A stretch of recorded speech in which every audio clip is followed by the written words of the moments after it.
So I'm not worried about AI taking over the audiobook industry as much as I initially was because I've recognized that people want an organic voice to listen to.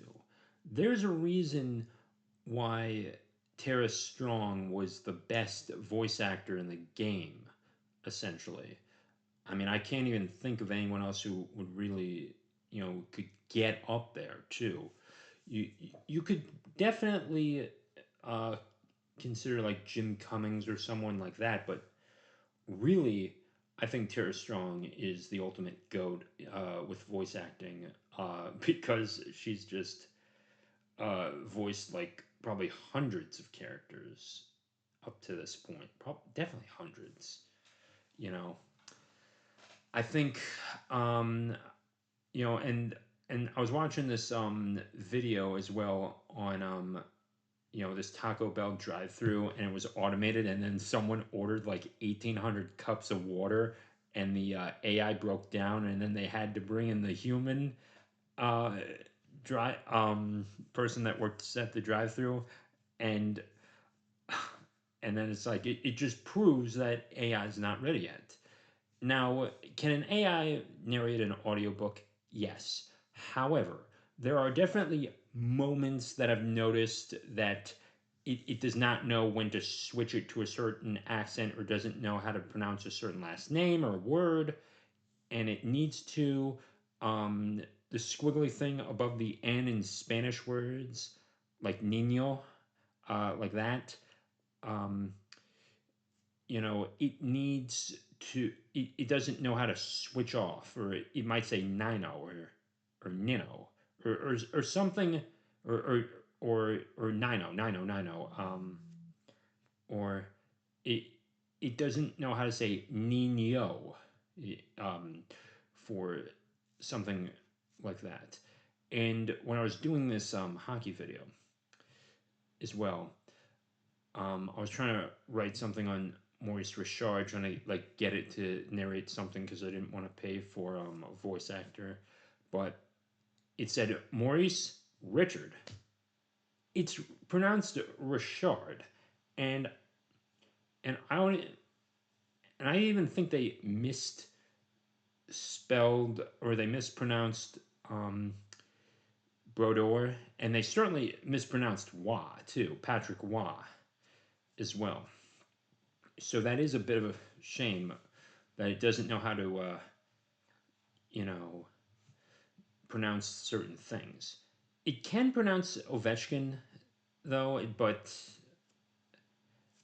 I'm not sure how it pronounces other things because a lot of Eastern European guys play in the NHL and it doesn't know how to switch off its name too, or when to pronounce a certain name.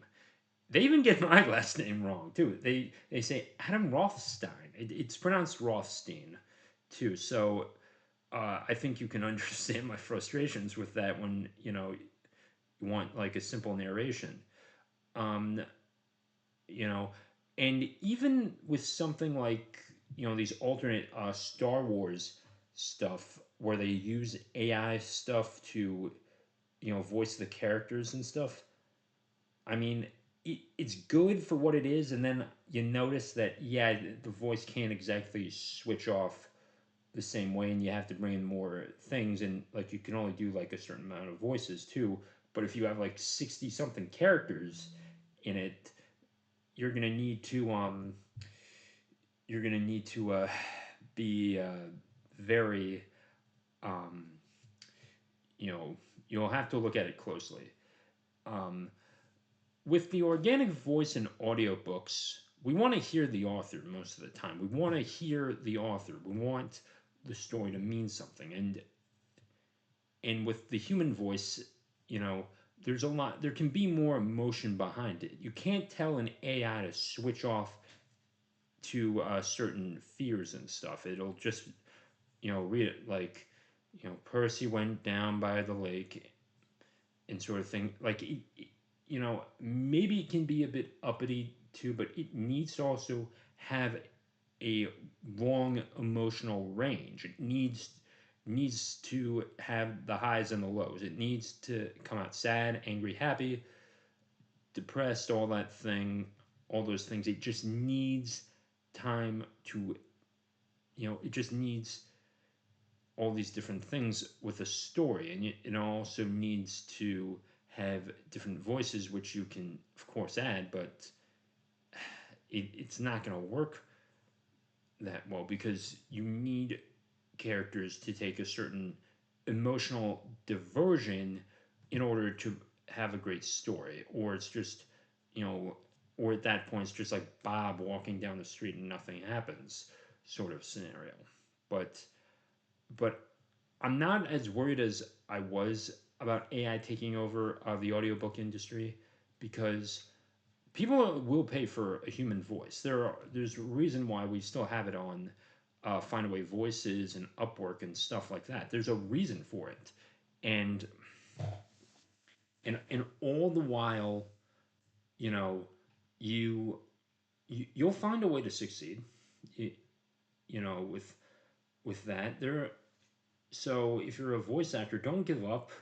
They want you. I saw like about 2 weeks ago they were guy on YouTube looking for different voice actors for his project too. So he's not looking for AI. He's looking for YouTubers. He's looking for actual human beings.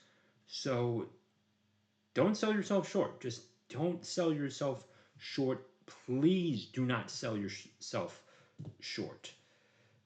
It because you know you know the world deserves to hear your voice. The world does not need any more AI bots and people taking jobs and taking over, especially in this creative field. Uh, you know, it is a source of income for you to narrate your audiobook and then distribute it. And and in some cases, I think there was a rule on ACX that initially did not allow for that, and then maybe it did. I could be wrong on that. But there are certainly other distributors that will allow for an AI generated audiobook. But most of the time, they're going to need a human voice to do it. And and last and on one of the audiobooks, I actually had to certify that it was not AI. So keep that in mind. So people will, you know, you know, and and I have not seen anything on Chirp where it would indicate that it was voiced by an AI, or I haven't come across that yet. But I wouldn't be surprised if someone tried to sneak it in and get it on to ACX platforms. Wouldn't be surprised at all. So don't give up. Stay with this, and with that being said, take care.